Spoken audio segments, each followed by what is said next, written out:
यहाँ रहकर हम तड़पते हैं, हम रोते हैं कि हम मदीने जाएं, मक्के जाएं, काबा देखें, लेकिन कभी आपने कैलकुलेट किया कि 24 घंटों में आपके कितने घंटे हरम शरीफ में गुजरते हैं? अल्लाह, अगर आप ये कैलकुलेट करें तो आप हैरान हो जाएंगे। हाँ, कभी गौर बैठ के जरा कैलकुलेट करें, हिसाब करें, तो शायद टोटल मिला के 24 घंटे में 3 घंटे, किसी के 4 घंटे, बहुत हो गए तो 5-6 घंटे, यानी आउट ऑफ 24 आवर्स आपके कितने घंटे कहाँ गुजर रहे हैं? अब उसमें होटल में गुजर रहे हैं, होटल की लॉबी में गुजर रहे हैं, रेस्टोरेंट में गुजर रहे हैं, शॉपिंग में गुजर रहे हैं। अच्छा, फिर वापस फिर आके रोना है, फिर याद आनी है। तो भाई जितना वक्त गुजारना था वो आका अलैहिस्सलाम के कदमों में गुजारते।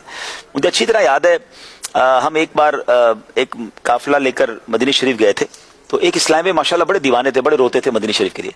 उन्होंने एक कमाल काम किया, वो हमारे काफिले में थे, उनके पास होटल का बेड भी था, शेयरिंग में वो रहते थे, मगर वो अपने कमरे में नहीं आते थे। तो मैंने कहा ये कहाँ है, ये रूम में क्यों नहीं आते? तो कहते हरम से आते ही नहीं है। मैंने उनको कहा आप किधर रहते हो भाई? तो कहते हैं मैंने होटल में क्यों रहना है, कमरे में तो मैं सारी जिंदगी सोता हूँ, मैंने मस्जिद नबी शरीफ में रहना है। हालांकि वो रमजान नहीं था, कोई एहतिकाफ नहीं था, वो उधर ही रहते थे, बस वो कपड़े चेंज करने आ गए, थोड़ी देर कुछ खाने पीने आ गए, फिर हरम शरीफ चले गए। तो वाकई वसूल किया उन्होंने ना, अगर अदब के साथ कोई वहां पड़ा रहे, पड़े ही रहने से काम हो। अच्छा, अब यहाँ एक और बड़ा प्रॉब्लम पता है क्या अशफाक भाई, मैंने बहुत गौर किया, ज्यादा देर मस्जिदैन में करीमैन में हम क्यों नहीं बैठ पाते, या हमारे लोग क्यों नहीं बैठ पाते? इसकी एक बड़ी वजह है। इसकी वजह यह है कि अनफॉर्चुनेटली हमें इनफरादी इबादत की आदत खत्म हो गई है। अल्लाह, हमें इज्तिमाई इबादत की आदत है। आप हमें इज्तिमा में बिठा दें 2 घंटे, नातखानी में बिठा लें, कहीं दोस्तों में बैठ के बिठा दें, हैं हम किसी जगह बैठकर सबके साथ तो कुछ इबादत कर भी लेते हैं, सही है, हम सलातो तस्बीह पढ़ लेंगे, हम तरावी की नमाज भी पढ़ रहे हैं, हम अकेले बैठकर 1 घंटा कभी अपने पाकिस्तान में इबादत की है?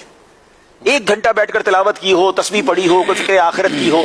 और हरमैन तैयबैन में इंडिविजुअल इबादत करनी होती है। अब ज़ोहर पढ़ ली आपने, असर तक बैठना है, असर पढ़ ली मगरिब तक बैठना है, मगरिब पढ़ ली इशा से फजर तक का टाइम है।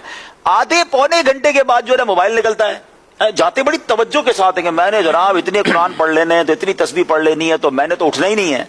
15-20 मिनट किसी का टेम्परामेंट चलता है, किसी की आधा घंटा बैटरी चलती है, किसी 1 घंटा चल जाती है, आदत नहीं है। अब उसके बाद वो मोबाइल निकलेगा। अच्छा, उसके बाद दोस्त तलाश करेंगे, यार कोई है कोई जिसके साथ जाके बैठूं, बातें करूं। हरम शरीफ के अंदर भी फजूल बातें हो रही होंगी, सियासत पर बातें हो रही होंगी, हालात हाजरा पर बड़ी बड़ी आवाज में कह लगाए जा रहे होंगे। एक तो प्रॉब्लम यह है कि कुछ लोग ये समझते हैं कि ओवरसीज कॉल करने के लिए आवाज भी ओवरसीज वाली चाहिए। अच्छा, तो वो हरम शरीफ से जब पाकिस्तान बात करते हैं ना, तो मेरा ख्याल है 500-600 नवाजी सुन, हेलो हेलो, ऐसा लग रहा है पाकिस्तान आवाज पहुंचा रहे हैं। अच्छा, अरे फोन के बगैर पहुंचा रहे हैं, ऐसा समझ बगैर फोन की आवाज इस्लामाबाद या गुजरांवाला पहुंच रही है, तो वो इतना चीख रहे होंगे। अच्छा, फिर वो जो बातें हो रही है सब सुन रहे हैं, ओ बच्चे का क्या हाल है, तो फला क्या कर रहा है, तो वो सो गया कि नहीं सोया? अरे भाई वो सो गया, इधर वाले उठ गए, ठीक है ना। तो इतनी बड़ी आवाज में ये सोता हुआ जाग गया, वो बराबर वाला सोया वाला जाग गया, वो बच्चे का सुलाने की बात कर रहे हैं, तो ये इतना बड़ा मसला है। अच्छा, फिर इस फोन का जो अशफाक भाई गलत इस्तेमाल हो रहा है, काश या तो फोन छोड़ के चले जाएं, या एटलीस्ट होटल में रख के आ जाएं, या कम से कम हरम शरीफ के अंदर वो छोटा वाला एक फोन ले जाएं जिसमें वीडियो और ये सोशल मीडिया ना हो। अब एक अजीब तमाशा पता है क्या है, लोग अब या तो पता नहीं उनका दिमाग नहीं चलता या क्या है, वो लाइव अपने घर वालों को मंजर दिखाना चाह रहे हैं। अच्छा, ये भी नहीं पता लोगों को कि दोनों तरफ की वीडियो खोलना जरूरी नहीं है जी। आपने अगर काबा शरीफ के सामने वीडियो किसी को दिखानी है, तो आप अपने घर वालों को तो कहें अपना कैमरा बंद करें, तो वो काबा शरीफ तो घर वाले देख रहे हैं, आपके घर वालों को सारे लोग देख रहे हैं, तो वो उनको एहसास ही नहीं हो रहा कि खवातीन है बाज़ औक़ात किस हाल में बैठे हैं, किस हाल लेटा हुआ है कोई अपने बिस्तर पर, उसको अजीब सा बाज़ औक़ात मंजर होता है, आप दूसरा का फोकस भी तब्दील कर रहे हैं। ये अदब की जगह है, मोबाइल जेब में रखें, इबादत करें। मुझे